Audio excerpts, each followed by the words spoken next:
ఎక్కడికి వెళ్తున్నారు? ఎలా రండి, ప్రేయర్ చేద్దాం రండి. ఆయన ప్రార్థన చేసుకున్నప్పుడు కూడా దగ్గర పెట్టుకుని ఎవరితో ప్రేయర్ చేయించేవాడట? శిష్యులతో. ఆయన భోజనం చేస్తున్నప్పుడు కూడా ఎవరితో కలిసి భోజనం చేసేవాడట? శిష్యులతో. ఆయన నిద్రపోతున్నప్పుడు ఎవరితో కలిసి నిద్రపోయేవాడట? శిష్యులతో. ఆయన వాక్యాన్ని కానీ డిస్కషన్ చేస్తున్నప్పుడు ఎవరితో డిస్కషన్ చేసేవాడట? శిష్యులతో. ఎందుకో చెప్పిన, శిష్యులు ఇవన్నీ చూసి నేర్చుకోవాలి.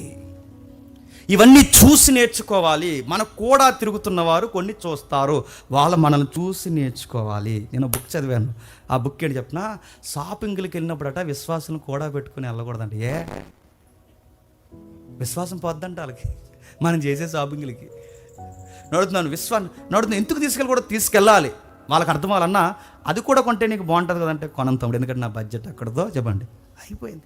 ఇవన్నీ వాళ్ళు చూడాలి. మనం ఏం తింటామో, ఏం ఖర్చు పెడతామో, ఎలా మాట్లాడతామో, ఎక్కడుంటామో, మన కూడా ఉన్న వాళ్ళకి మన జీవితం తెరిసిన పుస్తకంలా కనబడాలి. అప్పుడే శిష్యులు తయారవుతారు.